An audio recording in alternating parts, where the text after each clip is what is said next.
मित्रहो नमस्कार. आजपासून आपण आंतरराष्ट्रीय संबंध या महत्वाच्या अभ्यास विषयाची सुरुवात करणार आहोत. आंतरराष्ट्रीय संबंध अर्थात इंटरनॅशनल रिलेशन्स हा अतिशय महत्वाचा विषय आहे. जसे की आपण सर्वजण जाणताच एमपीएससी, यूपीएससी, नेट सेट आणि तत्सम स्पर्धा परीक्षांच्या दृष्टिकोनातून ह्या विषयाची तयारी ही अतिशय महत्वाची मानली जाते. पण त्याही पलीकडे जाऊन एक नागरिक म्हणून, एक सजग नागरिक म्हणून आपल्याला आंतरराष्ट्रीय संबंधांची जाण असणं हेही तितकंच महत्वाचं आहे. आणि म्हणून त्या दृष्टिकोनातून आपण आज आंतरराष्ट्रीय संबंध म्हणजे काय, अर्थात आंतरराष्ट्रीय संबंधाचा अर्थ नेमका आपल्याला आजच्या या व्याख्यानामध्ये, या लेक्चरमध्ये आपल्याला त्याच्यावरती चर्चा करायची आहे. त्याचबरोबरीनं आंतरराष्ट्रीय संबंधांच्या महत्वाच्या व्याख्यांवरती देखील आज आपल्याला प्रकाश टाकावायचा आहे की ज्या दृष्टिकोनातून आपल्याला आंतरराष्ट्रीय संबंधांचा नेमका अर्थ त्या ठिकाणी उलगडता येईल.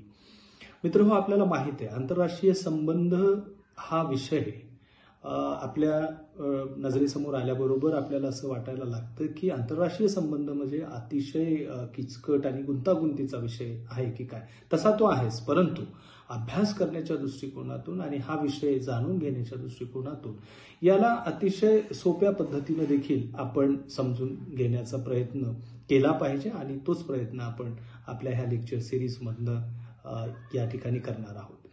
आंतरराष्ट्रीय संबंध म्हणजे दोन किंवा त्यापेक्षा अधिक सार्वभौम राज्यांमधील परस्पर हितसंबंधांमध्ये झालेला व्यवहार किंवा परस्पर हितसंबंधांच्या दृष्टीने प्रस्थापित केलेले संबंध म्हणजे आंतरराष्ट्रीय संबंध. दोन सार्वभौम किंवा दोनपेक्षा अधिक राज्यांमध्ये, सार्वभौम राज्यांमध्ये प्रस्थापित झालेले संबंध, परस्पर संबंध म्हणजेच आंतरराष्ट्रीय संबंध होय. या आंतरराष्ट्रीय संबंधांची व्याख्या करण्याचा प्रयत्न हा अनेक विचारवंतांनी केलेला आहे. सर्वसाधारण शब्दामध्ये आंतरराष्ट्रीय संबंधांचा अर्थ जेव्हा आपण बघतो तेव्हा आपल्या असं लक्षात येते की जे सार्वभौम राज्य आहेत ते परस्परांमध्ये आर्थिक, राजकीय, सामाजिक, सांस्कृतिक, औद्योगिक, व्यापारी दृष्टिकोनातून जे हितसंबंध साधण्याच्या दृष्टिकोनातून जे परस्पर व्यवहार त्या ठिकाणी करण्याचा प्रयत्न ह्या सार्वभौम राज्यांकडून केला जातो, या सर्व प्रक्रियेचा अभ्यास म्हणजेच आंतरराष्ट्रीय संबंध होय. आंतरराष्ट्रीय संबंधांच्या व्याख्या करण्याचा प्रयत्न अनेक आंतरराष्ट्रीय अभ्यासकांनी, विचारवंतांनी केलेला आपल्याला दिसतो. ह्यामध्ये दोन भागामध्ये याची विभागणी आपण करू शकतो. एक जे की परंपरागत ट्रेडिशनल दृष्टिकोनातून आंतरराष्ट्रीय राजकारण किंवा आंतरराष्ट्रीय संबंधांचा अभ्यास करणाऱ्यांचा एक विचारवंतांचा वर्ग आहे, आणि दुसरा ज्याला आपण समसामयिक किंवा कंटेम्पररी वर्ल्डमध्ये, आधुनिक जगामध्ये आंतरराष्ट्रीय संबंध किंवा आंतरराष्ट्रीय राजकारणाचा अभ्यास करणाऱ्यांचा, विचारवंतांचा एक वर्ग. अशा दोन भागांमध्ये आपण आंतरराष्ट्रीय संबंधांचा अर्थ त्याच्या व्याख्येसह समजून घेण्याचा प्रयत्न करणार आहोत. परंपरागत दृष्टिकोनातून आंतरराष्ट्रीय संबंधांचा अर्थ समजून घेण्याचा किंवा त्याची परिभाषा, त्याची व्याख्या करण्याचा प्रयत्न हॅन्स जे मार्गेन्था, वॉन डायक यासारख्या महत्वाच्या विचारवंतांनी ह्याची परिभाषा करण्याचा प्रयत्न केलेला आहे.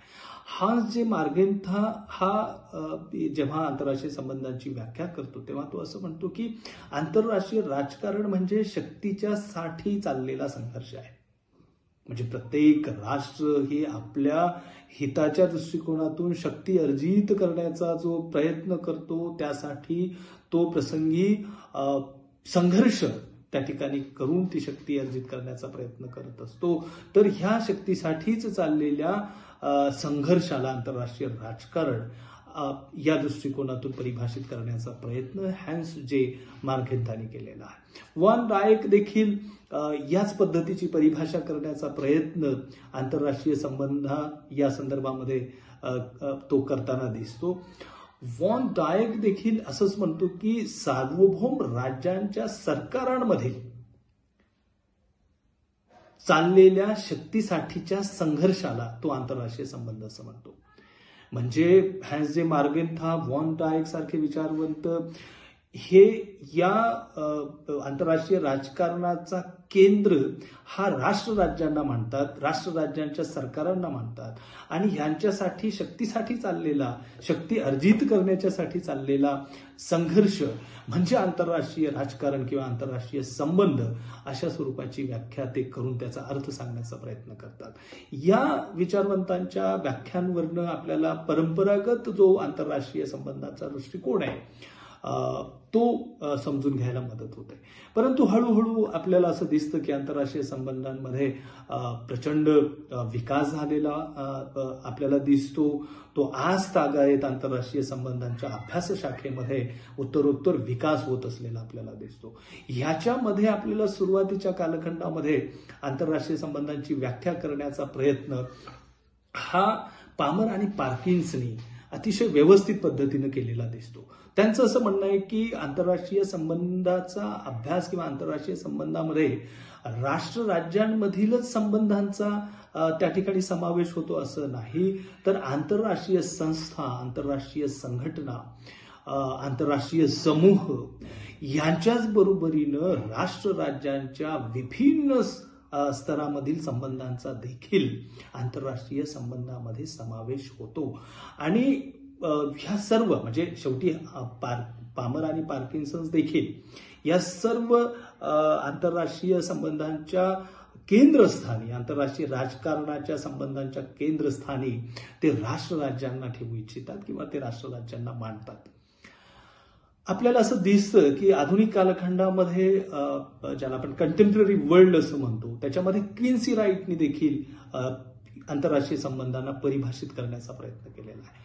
तो असं म्हणतो की आंतरराष्ट्रीय संबंध समजून घेत असताना किंवा आंतरराष्ट्रीय संबंधांचा अभ्यास आपण करत असताना आंतरराष्ट्रीय संबंधांमध्ये केवळ राष्ट्र राज्यांमधील परस्पर संबंधांचाच अभ्यास होतो असं नाही, तर त्याचबरोबरीनं राष्ट्र, राज्य, क्षेत्र, विशिष्ट परिक्षेत्र असेल, परिसंघ असतील, आंतरराष्ट्रीय संस्था, आंतरराष्ट्रीय संघटना, औद्योगिक समूह, अशा धार्मिक संघटना, अशा सर्व घटकांचा समावेश हा आंतरराष्ट्रीय संबंधामध्ये करण्याचा प्रयत्न आपल्या व्याख्येच्या माध्यमातून क्विन्सी राईट करताना आपल्याला दिसतात.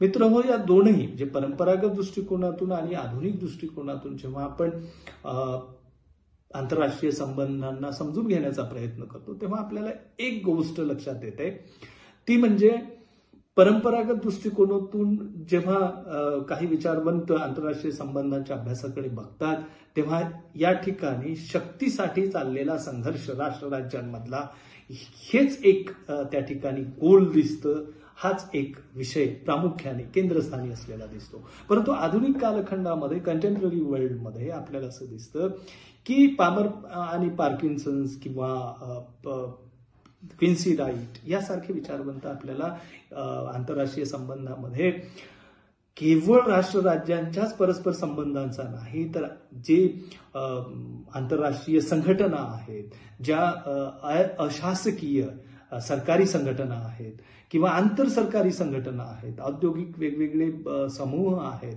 औद्योगिक संस्था संघटना आहेत, आंतरराष्ट्रीय स्वरूपाच्या ज्या संघटना आहेत, त्याचबरोबरीनं विभिन्न ज्याला म्हणून बहुराष्ट्रीय कंपन्या यांचे देखील संबंधांचा अभ्यास हा आंतरराष्ट्रीय संबंधामध्ये होतो. म्हणजे याचा अर्थ आधुनिक कालखंडामध्ये आंतरराष्ट्रीय संबंधांची व्याप्ती ही अधिकाधिक विस्तृत होत असलेली आपल्याला दिसतो. मित्रांनो, या ठिकाणी एक महत्वाचा मुद्दा आपण लक्षात घेण्याची गरज आहे. मग ते परंपरागत दृष्टिकोनातून असेल किंवा आधुनिक दृष्टिकोनातून असेल, आंतरराष्ट्रीय संबंधांच्या अभ्यासाच्या, व्यवहारांच्या, राजकारणाच्या केंद्रस्थानी आपल्याला राष्ट्रराज्य असल्याचे दिसतात.